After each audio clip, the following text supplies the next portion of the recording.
কালকে বারবার করে বললাম টাইম নাও, এই বাবা বাবু আসলে বলবে এখান থেকে দিনে গুগল সবার কাছে অ্যাভেলেবেল আছে, সেটা পড়ি, তাহলে সেক্ষেত্রে আমরা বিভিন্ন ক্ষেত্রে দেখেছি সেটা লিভার ক্যান্সার পর্যন্ত করতে পারে।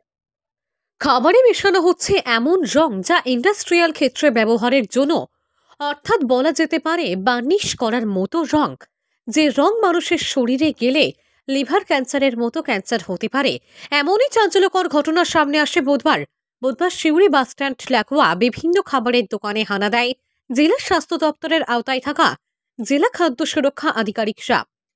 আর সেই দপ্তরের হানাতেই এমন চাঞ্চল্যকর ঘটনা সামনে আসে। খাদ্য সুরক্ষা দপ্তরের আধিকারিকদের তরফ থেকে এই ধরনের খাবার রয়েছে এমন সব খাবার ফেলে দেওয়ার বন্দোবস্ত করে। এছাড়াও অনেক দোকানের ফুড লাইসেন্স না থাকায় তাদের 10 দিনের সময় দেওয়া হয়।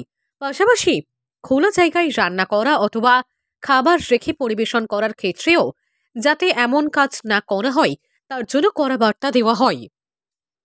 স্বাস্থ্য বিভাগের তরফ থেকে আজকে আমরা এসেছি। আজকে খাদ্য সুরক্ষায় আমরা সিউড়ি বাস স্ট্যান্ডে যে দোকানগুলো রয়েছে, যেগুলো প্রত্যেক দিন শয়ে শয়ে মানুষ আসছেন, যারা যাত্রী হিসেবে আসেন, তারা এখানে খাবার খান। কেউ হয়তো চা খাচ্ছেন, কেউ হয়তো মুড়ি খাচ্ছেন, কেউ বা আজকে ভাত, ভরপেট ভাত খাচ্ছেন। তাদের খাবারটা সঠিকভাবে তৈরি হচ্ছে কিনা, যে দোকানগুলো থেকে বানানো হচ্ছে সেই দোকানের সঠিক লাইসেন্স আছে কিনা, সেটাই যাচাইয়ের জন্য আমরা আজকে এসেছি। হ্যাঁ, রং পাওয়া গেছে, বেশ কিছু দোকান থেকে পাওয়া গেছে, সবার ক্ষেত্রে নয়। যাদের পাওয়া গেছে ইমিডিয়েট তাদেরকে, যে খাবারগুলো মেশানো বলে আমরা সন্দেহ প্রকাশ করেছি, পুরো সেই খাবারটাকে ধরে ফেলে দেওয়া হয়েছে। এছাড়াও তার সঙ্গে যারা মেশানোর ব্যবস্থা করছে বা করে প্র্যাকটিসটা, তাদেরকে বোঝানো হচ্ছে যে এই খাবারটা মানুষের জন্য নয়, এটা ইন্ডাস্ট্রিয়াল ইউজ বা আদার দ্যান ফুডে ইউজ হয়, সেটা তাদেরকে বোঝানো হচ্ছে। ফুড সেফটি লাইসেন্স অ্যাকচুয়ালি এদের কাছে বেশ কিছু জনের রয়েছে, কিন্তু সেটা যে দোকানে টানিয়ে রাখার সেই ব্যবস্থাটাও তাদের কাছে নেই বা জানা নেই। সুতরাং তাদেরকে 10 দিনের সময় দেওয়া হয়েছে, যে 10 দিনের মধ্যে তাদের প্রত্যেককে বলা হয়েছে লাইসেন্স করে নেওয়ার জন্য। কারণ সাধারণ মানুষকে জানানোটা আগে দরকার কোনো অ্যাকশন করার চেয়ে।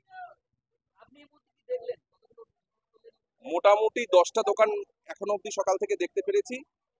দোকানের মেন প্রবলেমটাই হচ্ছে যে জায়গাটায়, সেখানে হচ্ছে যে তাদের তো একটা জায়গার সংকুলান রয়েছে, সেইটা নিয়ে তারা কাজ করছেন। চেষ্টা করছি আগামী দিনে যারা তাদের স্বাস্থ্যকর খাবার দিতে পারেন, সেইটার জন্যই আমরা তাদের